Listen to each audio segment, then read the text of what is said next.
Bismillahirrahmanirrahim. Assalamualaikum warahmatullahi wabarakatuh. Alhamdulillah, masih lagi dipertemukan kita pada kali ini.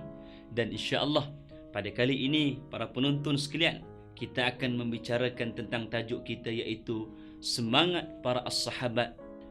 Para penonton yang dirahmati Allah Subhanahu wa taala sekalian, pertama sekali kita kena rasa bersyukur kepada Allah. Kerana apa nak rasa bersyukur sampai sekarang? Kerana dengan izin Allah Subhanahu wa taala, dengan diutuskan para nabi dan rasul sehinggalah kepada Nabi Muhammad sallallahu alaihi wasallam, maka Islam tu sampai kepada kita. Kerana susahnya perjuangan nabi lah membawa agama kepada kita.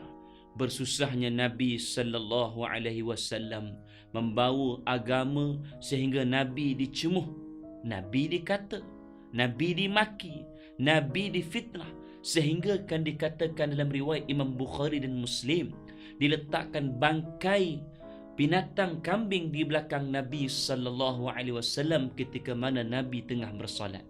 Pernah dikatakan, diceritakan dalam setengah riwayat bahawa pernah leher Nabi dijerut oleh orang-orang kafir Quraisy kerana benci kepada Nabi. Dibalingnya muka Nabi dengan tanah, dihinanya Nabi hanya sebab kerana Nabi membawa agama sampai kepada kita. Daripada sini sudah jelas kepada kita bahawa Islam tu nak sampai kepada kita bukan senang. Begitu juga dengan para sahabat Nabi sallallahu alaihi wasallam. Kisah yang saya nak bawa ringkas bagaimana para sahabat, iaitu Sayyidina Abu Bakar As-Siddiq bersama dengan Nabi sallallahu alaihi wasallam suatu peristiwa hijrah. Peristiwa hijrah yang berlaku kepada Nabi merupakan di antara salah satu peristiwa yang cukup berat, yang cukup getir yang dihadapan oleh Nabi sallallahu alaihi wasallam. Peristiwa hijrah itu berlaku waktu siang. Orang puak kafir Quraisy sedang berkumpul di rumah Nabi sallallahu alaihi wasallam. Waktu perjalanan Nabi keluar daripada rumah menuju ke Gua Sur, sekejap Nabi bersama dengan Abu Bakar, sekejap Abu Bakar depan, sekejap Abu Bakar di belakang, sekejap Abu Bakar di tepi, kiri dan kanan, sehingga Nabi tegur Sayyidina Abu Bakar. Kenapa Abu Bakar kamu dalam keadaan begini? Kata Sayyidina Abu Bakar, ya Rasulullah, aku takut dan aku bimbang. Andai kata puak-puak yang membenci kamu membunuh kamu. Kalau puak-puak kafir membunuh kamu, maka terhentilah Islam kepada kami. Tetapi kalau orang kafir Quraisy membunuh aku, kamu masih hidup ya Rasulullah, maka Islam akan terus berjalan bersama dengan kamu. Maka alhamdulillah, di sini menunjukkan para sahabat, di antaranya Sayyidina Abu Bakar bersama dengan Nabi membawa agama kepada kita. Alhamdulillah sampai kepada kita.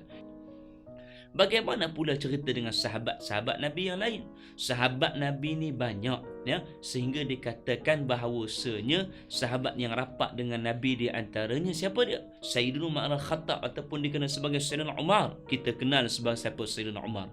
Orangnya yang garang, orangnya yang gagah, sehingga ketika mana peristiwa hijrah berlaku, Sayyidina Umar pergi dulu berhijrah. Sehingga dikatakan bahawa Sayyidina Umar membuat pengumuman, siapa-siapa yang berani menentang aku untuk berhijrah, maka akan tunggulah akan akibat dan asabaknya. Kemudian siapa lagi? Sayyidina Uthman dan Sayyidina Ali ibnu Abbas. Maka ramainya para sahabat Nabi bawa agama sampai kepada kita. Satu perkara yang perlu kita kena ingat, tanpa mereka, golongan-golongan ini, maka Islam itu tak akan sampai kepada kita. Bersusah payah Nabi, sehingga dikatakan Nabi itu senantiasa menahan perutnya, menahan lapar dan dahaga, sanggup dicemuh, sanggup dikata. Segala perbuatan buruk yang telah berlaku telah pun menimpa Nabi sallallahu alaihi wasallam. Apakah sebenarnya hikmah di sebalik ujian yang berlaku kepada Nabi? Satu di antara jawapannya adalah, setiap apa yang berlaku kepada Nabi sallallahu alaihi wasallam itu nak memberitahu kepada kita bahawasanya nak bawa agama, nak memperkembangkan agama Islam bukan mudah. Sehingga kan para sahabat Nabi, siapa dia? Sayyidina Uthman dibunuh. Bayangkan sahabat Nabi dibunuh. Bagaimana Sayyidina Ali radhiyallahu ta'ala anhu pun begitu. Berlakunya pertelingkan hari ini menyebabkan manusia membenci Nabi. Ada di kalangan puak-puak yang membenci Nabi, menghina para sahabat, menghina Sayyidina Abu Bakar As-Siddiq, menghina Sayyidina Umar. Mereka lupa ke bahawasanya golongan ini, para sahabat ini yang bersusah payah memperjuangkan agama Islam kepada kita. Itu golongan di antara para sahabat di kalangan orang lelaki. Bagaimana sahabat di kalangan orang perempuan? Kita tengok pula bagaimana yang berlaku kepada isteri Nabi SAW. Dia juga adalah sahabat, dia juga adalah isteri Nabi, dia juga orang yang bersama dengan Nabi. Siapa dia? Di antaranya ialah Sayyidatuna Khadijah binti Khuwailid, seorang pembesar ketika itu, orang usahawan yang berjaya, orang yang kaya, memperjuangkan agama bersama Nabi, mempertaruhkan harta dan nyawanya untuk Nabi, untuk Allah dan Rasul, untuk agama. Bayangkan tuan-tuan, ketika mana kewafatan Sayyidatuna Khadijah, tidak ada apa yang tinggal padanya, hanya melainkan pakaiannya sahaja. Bagaimana pula dengan sahabat Nabi yang lain? Isteri Nabi, siapa lagi? Sayyidatuna Aisyah bersama dengan Nabi, pernah dituduh berzina, membuat perkara yang tidak baik, tetapi tetap bersama dengan Nabi, memperjuangkan agama sampai kepada kita. Maka nak bagi tahu pada kita, kalau bukan dengan sebab izin Allah, para penonton sekalian, dengan sebab sahabat Nabi SAW sekalian, maka tak akan sampai Islam kepada kita. Tapi kenapa semua itu berlaku kepada mereka? Maka Allah jawab dalam Al-Quran, ahasiban nasi ayutraku ayyaqulu amanna wa hum la yuftanun. Kalau kamu mengaku beriman kepada Allah, kamu mesti akan diuji oleh Allah. Jadi nak bagi tahu pada kita, bila berlaku satu ujian tu kepada Nabi, maka bila sampai kepada kita ujian yang berlaku kepada kita, maka kita ikut contoh Nabi. Macam mana Nabi menghadapi ujian daripada Allah, macam mana para sahabat menghadapi ujian daripada Allah. Susah? Ya, susah. Tak ada benda yang senang atas muka bumi Allah. Sebab nak meraih syurga Allah mesti adanya susah.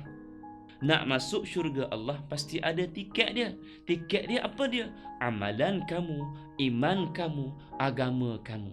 Jadi kita sebagai seorang umat Islam, sebagai pendukung agama Allah Ta'ala, kita kena banyak membaca sirah-sirah Nabi SAW. Sebab bila kita baca sirah Nabi, kita baca sirah para sahabat, secara tidak langsung para penonton, kita akan tahu betapa susahnya Nabi nak bawa agama. Mana ada seorang pemimpin seperti baginda Nabi SAW, kekasih Allah, Habibullah, yang menahan perut kerana lapar. Kalau kita fikir logik akal, para penonton, brother and sister, Allah boleh tak nak bagi semua Nabi senang? Jawapannya boleh. Tapi kenapa Allah tak buat? Adakah Allah nak menginai Nabi? Tidak. Tetapi Allah nak bagi pengajaran kepada kita, umat-umat Nabi Muhammad dan juga hamba-hamba Allah, bahawa kalau Nabi diuji, kamu juga akan diuji oleh Allah Subhanahu Wa Taala. Sebab itu tuan-tuan, bila kita dah jadi orang Islam, alhamdulillah, maka jagalah Islam kita itu baik-baik. Kerana apa? Kerana dengan Islam itulah boleh menjadikan diri kita manusia yang baik. Dengan sebab perjuangan Nabi, dengan sebab perjuangan para sahabat, maka sampai kepada kita Islam. Maka kita yang sudah Islam hari ini, kita juga kena berterima kasih kepada Allah, bersyukur di atas nikmat Allah gunakan Nabi, Allah gunakan para sahabat sampai kepada kita Islam hari ini, insya-Allah. Mudah-mudahan para penonton, para brother and sister, termasuk saya, jaga agama Islam itu baik-baik, jaga hidayah Allah itu baik-baik. Mudah-mudahan kita akan menjadi orang Islam yang terbaik. Di mana? Di dunia dan juga di akhirat, dan matinya kita dalam keadaan Islam, sebagaimana dalam doa yang sebutkan, Allahumma khtim lana bil Islam, ya Allah matikan aku dalam keadaan Islam. Allahumma khtim lana bil iman, ya Allah matikan aku dalam keadaan beriman. Allahumma khtim lana bi husnil khatimah, ya Allah matikan aku dalam keadaan yang baik, wala su'ul khatimah, dan jangan kau matikan aku dalam keadaan yang buruk. InsyaAllah mudah-mudahan kita jadi orang Islam yang terbaik dunia akhirat. Sekian, wassalamualaikum warahmatullahi wabarakatuh.